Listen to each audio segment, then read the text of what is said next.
Une urgence sociale. Vous avez vu aujourd'hui ces manifestations. Manifestations de salariés, de nombreuses entreprises, l'automobile, PSA, Renault, et puis aussi Virgin, Goodyear, Sanofi, etc., etc., Fralib. Ils se retrouvent tous pour protester et pour obtenir le vote d'une loi contre les licenciements financiers ou boursiers. Vous êtes d'accord pour une telle loi, Laurent Berger? Moi d'abord, je voudrais dire que je partage leur inquiétude, oui. Je comprends leur colère. Et c'est d'ailleurs pour ça que nous avons négocié dans Mais la CFDT sera dans la rue aujourd'hui? La CFDT n'appelle pas à cette manifestation. D'ailleurs, il n'y a aucune organisation syndicale en tant que telle qui appelle en termes de confédération à cette manifestation. Mais une loi contre les licenciements boursiers, il faut bien savoir de quoi on parle.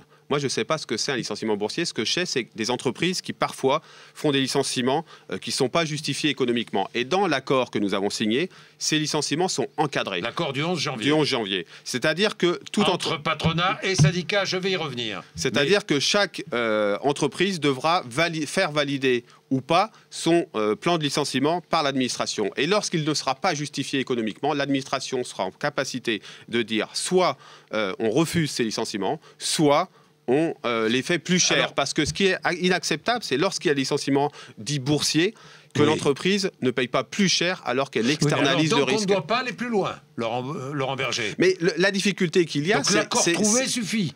L'accord trouvé est une bonne base, effectivement, et ça,